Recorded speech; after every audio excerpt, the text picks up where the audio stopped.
What's up guys, and welcome back to my channel. If you're new, thank you so much for clicking on this video. I would love for you to join our fam. Go ahead and hit that subscribe button.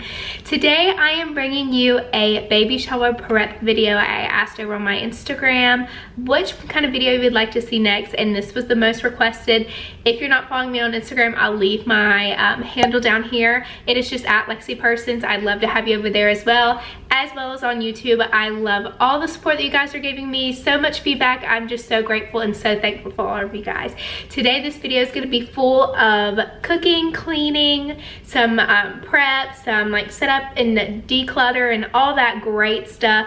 My friend's actually on her way over right now. We're going to start on the balloon arch. It is Friday right now and the shower is on Sunday, so we're getting a little bit of a head start.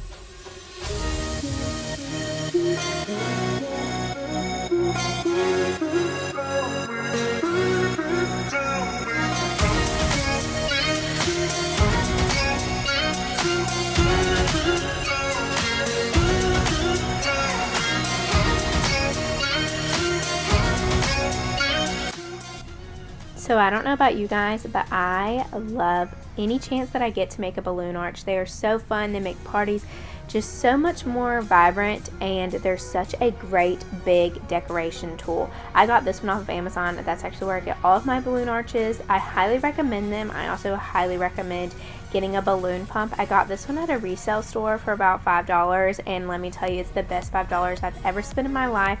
If you ask Jordan and Savannah, they'll definitely agree. For Magnolia's party, we made a balloon arch also, and they actually blew up every single balloon by mouth for that party. They wouldn't let me help since I was pregnant, but let me tell you, this thing was definitely worth the $5. If you need one and you love making balloon arches, I highly suggest getting one. I'm going to leave a link down below to this balloon arch that we got off of Amazon, but there are so many different ones to choose from, and I just love them so much. They hold up so well. This one was made actually about 2 weeks ago. I know this video is so long overdue, but it's up in Magnolia's playroom right now, and she is still loving it.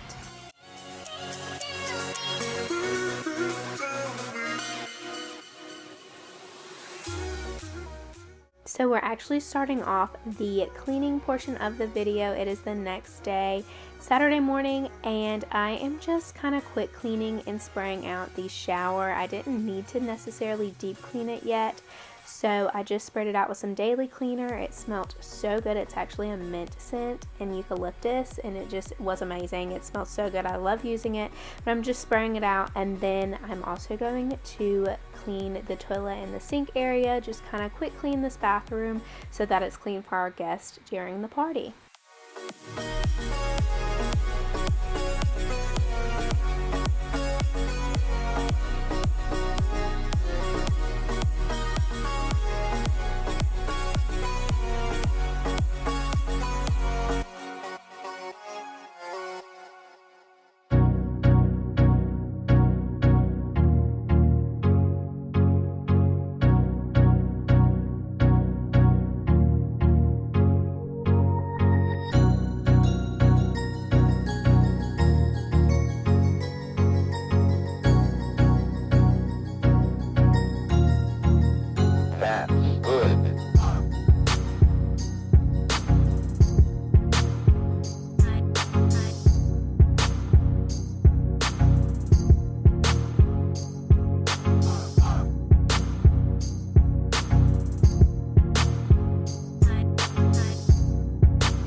So we have these little fish stuck to the floor in our shower, and I would absolutely love to figure out the best and most efficient way to get them up. They're not necessarily suctioned to the floor, they're just kind of stuck on. So if you have any recommendations on how to get them up, totally let me know in the comments down below. I would love to get rid of them. They are so weird looking and they're kind of already starting to peel. But we are going ahead and moving into the living room next. It was pretty messy in here. I kind of let it go for most of the morning. There were just sippy cups, breakfast left over, toys, clothes. I really just needed to reset our couch, the cushions, the pillows, everything. It needed to be wiped down really good on the surfaces and a good vacuum. So that's what we're doing next.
So I'm also curious to know, let me know down in the comments, what is your favorite vacuum? Do you like cordless or corded vacuums?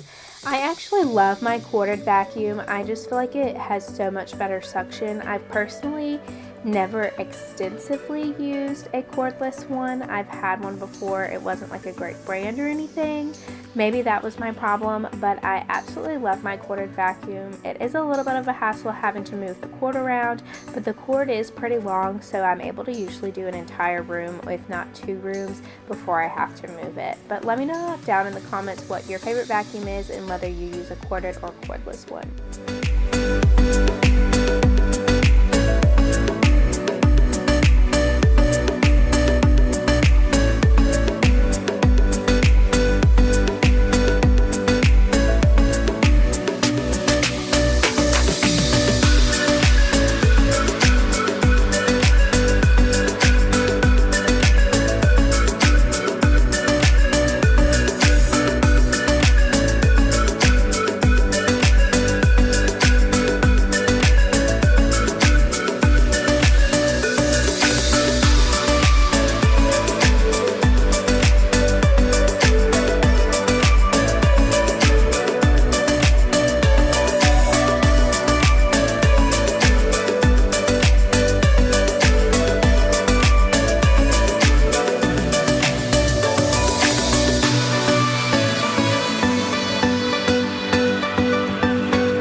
It is late Saturday evening now. We have officially moved into the kitchen. We've eaten dinner. We've had a full day's worth of meals in this kitchen. I try my hardest to clean up as we go during the day, but I have honestly just let it go this weekend and have let it just completely clutter up. So we really needed to declutter in here, wipe the counters down, vacuum, all of that great stuff.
I had a break in between cleaning. Mom life is so wishy-washy and all over the place, but with this quick break I went ahead and worked on the directions for two of the baby shower games that we're going to be playing. My mom actually printed these out at her house and brought them over, so I'm just cutting them to size to the 2 frames that I already had on hand. And then I am actually going to go ahead and set up a few of the tables for the party and get right back into cleaning. I had just the dining room left to clean, and then I finally was able to get full into party prep.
So for this baby shower, we actually had 3 different tables set up. We had one in the middle of the kitchen for a majority of the food, and then we also had our crock pots sitting on the counter, which you'll see later on in this video. But I had a hard time kind of deciding where exactly I wanted everything to go. It really came a lot more natural once we had all the food to set up as well. But here, this table is actually being used for the games, and it is being set up in the dining room, and I ended up putting the drinks in here as well. I didn't initially plan on putting the drinks out here. I planned on putting them in the kitchen, but it just flowed so much better having them over here with the games.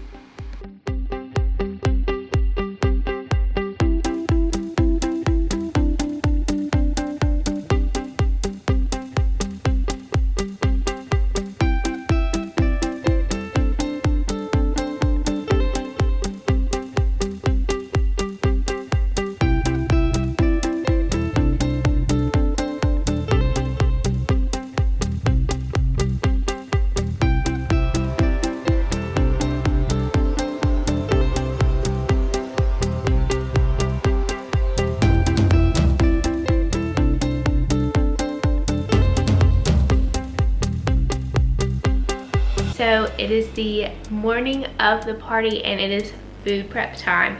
So we have everything all cleaned. We have most of the like decorations put out. I have some things set out like for food to go on, but now we are starting the meatballs in the crock pot, and then I'm gonna start on the pasta salad so it can sit in the fridge for a little while.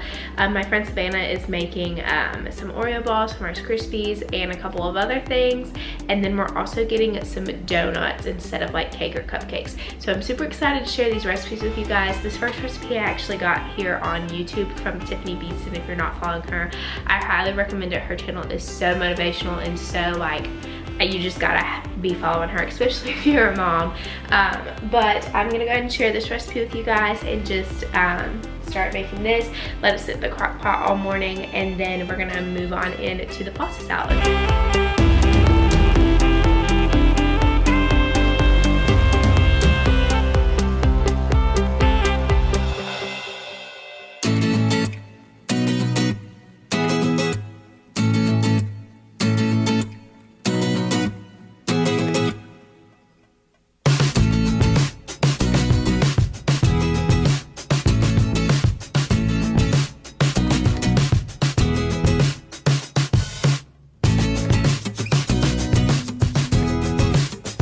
Okay, so as you guys saw, I just mixed about a cup of grape jelly and then a cup of Sweet Baby Ray's barbecue sauce. So just use the original kind. You could probably use like whichever you like.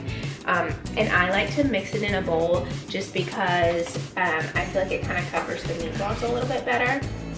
It is kind of chunky, but the jelly kind of melts while it's in the crock pot, and honestly that's why I'm starting it so early, so that it has enough time to kind of like simmer down and all like come together. This is kind of like what it looks like. You can see like the chunks of jelly in it, and honestly I could mix it more. I just really don't feel like using the blender. I'm trying to be like as minimal as possible so that I don't have to clean up as much, since the kitchen is pretty much clean for the party. But I'm just gonna go ahead and pour this over the meatballs and then turn it on low for a few hours, and then I'll actually probably turn it on high closer to the party, just to like kind of make sure the meatballs are getting done and make sure that the sauce is melting good and covering it good and all that good stuff.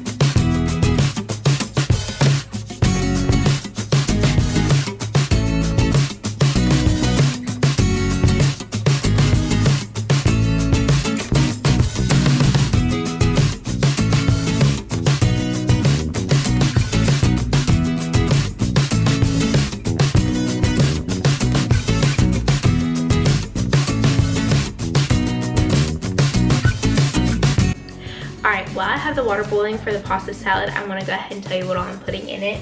So I'm using 3 of these Suddenly Pasta Salad classic boxes. They're about like 2 to 3 servings per box, so I figured 3 boxes would be plenty. And then they come with like red pepper flakes kind of, and some seasoning. And then, you know, if you've made it before, you let the pasta cool and you put all that stuff in and you put it in the fridge. I'm also going to add in some chopped orange bell pepper and some raw spinach and some feta, just to kind of fancy it up a little bit and add some extra oomph in it. So while the water's boiling, I'm gonna go ahead and chop this bell pepper up.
Alright, you guys, I hope you enjoyed today's video.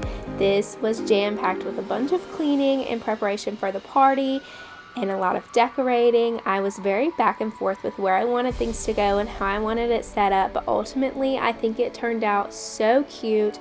There were so many great pictures taken and the games were all so much fun. We had a blast. It was so much fun getting to spend time with my family and a lot of my friends. We just had a blast. All the food was amazing. The pasta salad, the meatballs, the corn dip that we had, a bunch of the little sweet treats. It all just turned out amazing. If you're not already subscribed, go ahead and hit that subscribe button. I'd love for you to join our fam, and we'll see you next time. Bye, guys.